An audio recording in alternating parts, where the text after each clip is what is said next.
اللہ کہتا ہے میرا بندہ وشمس و ضحاہا، مجھے سورج اور اس کی روشنی کی قسم، کامیابی تیرے اندر ہے، ناکامی تیرے اندر ہے، مانتے ہو؟ کہتا دل نہیں مانتا۔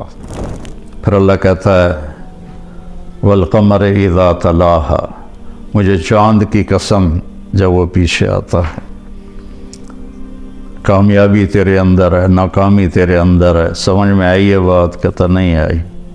تو پھر اللہ قسم اٹھاتا ہے واللیل اذا یغشاہا، مجھے رات کی قسم جو چھا جاتی ہے، کامیابی تیرے اندر ہے، ناکامی تیرے اندر ہے، اب مانتے ہو کہ نہیں مانتے؟ پھر اللہ کہتا ہے والنہار اذا جلاہا، مجھے دن کی قسم اور اس کی روشنی کی قسم، کامیابی تیرے اندر ہے، ناکامی تیرے اندر ہے، مانتے ہو؟ کہتا دل نہیں مانتا۔ پھر اللہ کہتا ہے والسماء وما بناہا، اب اپنے آپ کو لے کر آئے، مجھے آسمان اور آسمان کے رب کی قسم، مانتے ہو؟ کہتا دل نہیں مان رہا۔ پھر اللہ کہتا والارض وما طحاہا، مجھے زمین کی قسم اور زمین کے بچھانے والے رب کی قسم، ان زمین آسمان نے دیکھا ہے ناکام لوگوں کو، کامیاب لوگوں کو، مانتے ہو؟ کہتا نہیں مانتا۔ تو پھر ایک جذباتی قسم ہے، ہمارے محاورے میں بھی ہے، تیری جان کی قسم یار، یار تیری جان کی قسم۔ تو آخر میں اللہ کہتا ہے یار میرے بندے وَنَفْسًا وَمَا سَوَّاهَا، مجھے تیری جان کی قسم اور تیری جان کے بنانے والے رب کی قسم، اب تو میری سن لے، میری مان لے، قد افلح من زکاہا وقد خاب من دساہا، اسے پاک کر لے تو تو کامیاب ہے، اسے ناپاک کر لیا تو تو ناکام ہے۔ ہماری وہاں کی سرائکی کا شعر ہے دل دریا سمندروں ڈوگے، کون دلاں دیاں جانے ہو، وچے بیڑے وچے جھیڑے، وچے ونج مہانے ہو، کہ ساری کامیابیاں ناکامیاں تمہارے اندر ہیں، باہر کچھ بھی نہیں ہے۔ 11 قسمیں اللہ اٹھائے۔ اس کا سکیچ مجھے یوں نظر آتا ہے کہ اللہ کہتا ہے میرا بندہ وشمس و ضحاہا، مجھے سورج اور اس کی روشنی کی قسم، کامیابی تیرے اندر ہے، ناکامی تیرے اندر ہے، مانتے ہو؟ کہتا دل نہیں مانتا۔ ادھر تو بڑی بڑی گاڑیوں والے ہیں اور آئے تھے وہ فیکٹریوں میں کام کرنے، اور وہ بڑے بڑے نواب بنے بیٹھے ہیں، دل نہیں مانتا۔ پھر اللہ کہتا ہے والقمر اذا تلاہا، مجھے چاند کی قسم جب وہ پیچھے آتا ہے، کامیابی تیرے اندر ہے، ناکامی تیرے اندر ہے، سمجھ میں آئی ہے بات؟ کہتا نہیں آئی۔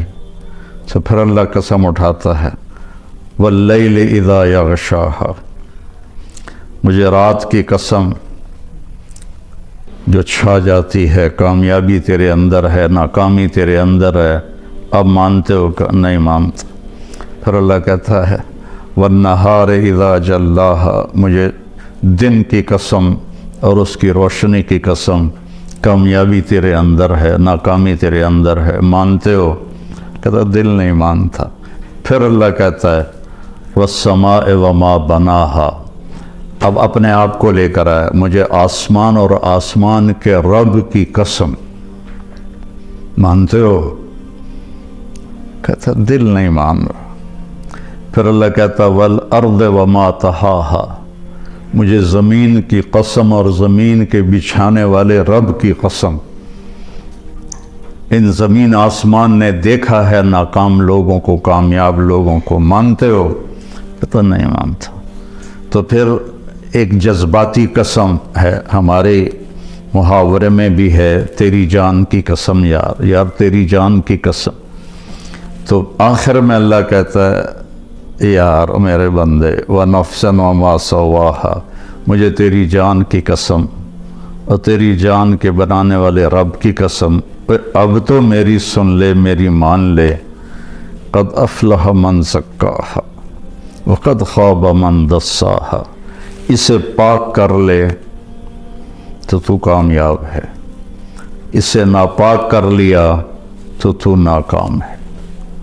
سب سے بڑی ناپاکی وہ کفر کی ناپاکی ہے، ان الشرک لظلم عظیم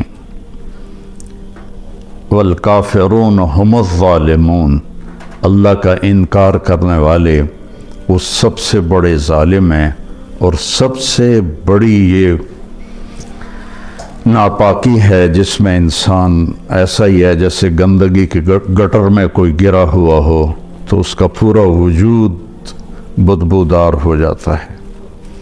اور قد افلح من زکاہا، اور جو اس کو پاک کرتا ہے، اور دوسری جگہ اللہ تعالی نے فرمایا قد افلح من تزکا وذکر اسم ربہ فصلی، ایمان کے بعد جو چیز انسان کو پاک کرتی ہے وہ نماز ہے۔ ایمان کے بعد جو چیز انسان کو پاکیزہ بناتی ہے وہ نماز ہے۔ اللہ تعالیٰ نے کوئی 700 دفعہ قرآن میں مختلف انداز میں نماز کا ذکر کیا ہے۔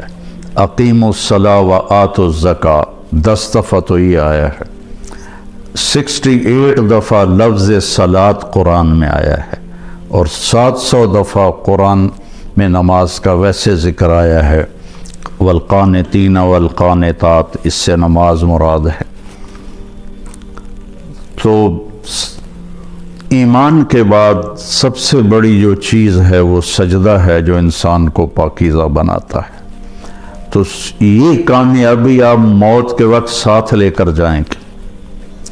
اور جو آپ باہر لوگوں کو دیکھ رہے ہیں کہ بل گیٹ نے اتنا بنا لیا، اور قطر کے شہزادوں نے اتنا ہے ان کے پاس، ایک دفعہ قطر کے یہ جو ابھی ہے تمیم، اس کا والد حمد، جب وہ تھا امیر تو اس نے ہماری ضیافت کی، تو اس کے محل میں ہم گئے تو ایسے لائن میں دنیا کی جو سب سے قیمتی گاڑیاں تھیں وہ اس طرح کھڑی تھیں جیسے پاکستان میں موٹر سائیکل نہیں کھڑے ہوتے مسجد کے باہر، ایسے کھڑی تھی۔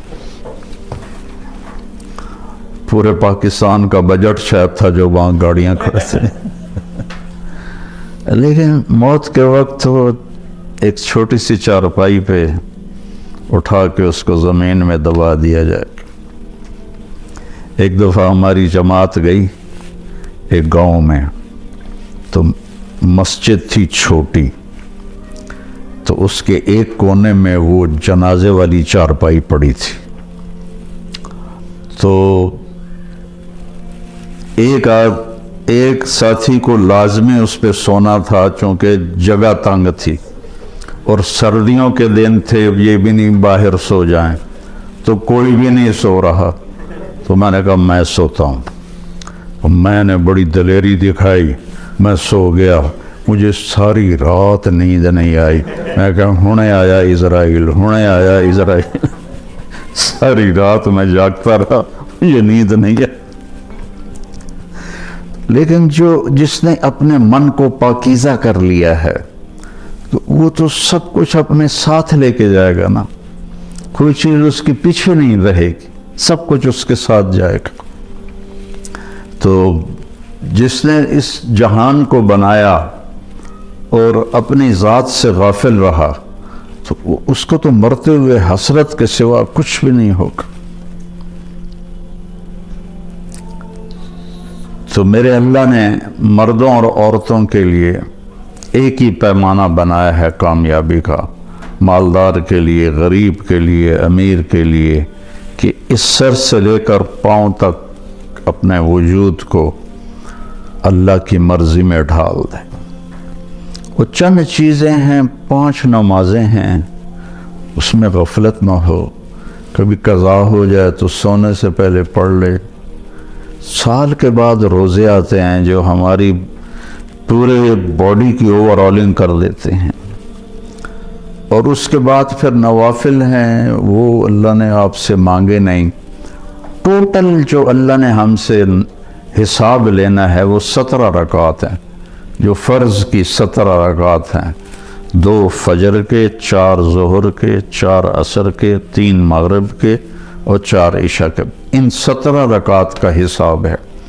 باقی ہے اضافہ کہ جب کسی کی نماز قیامت کے دن تھوڑی ہو جائے گی تو اللہ فرمائے گا دیکھو نفل ہیں، تو وہ نفل ہوں گے تو اس سے وہ کمی اس کی وہ پوری کر دی جائے گی۔ تو اس لیے میرے نبی نے 12 نوافل مستقل ساری زندگی پڑھے سفر کے علاوہ گھر پر، جن کو ہم سنت موقدہ کہتے ہیں، اور ایک آپ نے اشراق کے 2 نفل ساری زندگی پڑھے، اور ایک تہجد آپ نے ساری زندگی پڑھی، اور 11 رکعت اپنی امت پہ مشقت کو نہیں ڈالا، 11 رکعت۔ عبادت کی کثرت مطلوب نہیں ہے، اچھے اخلاق اور لوگوں کی خدمت و محبت اور ان کے لیے خیر خواہی یہ مطلوب ہے۔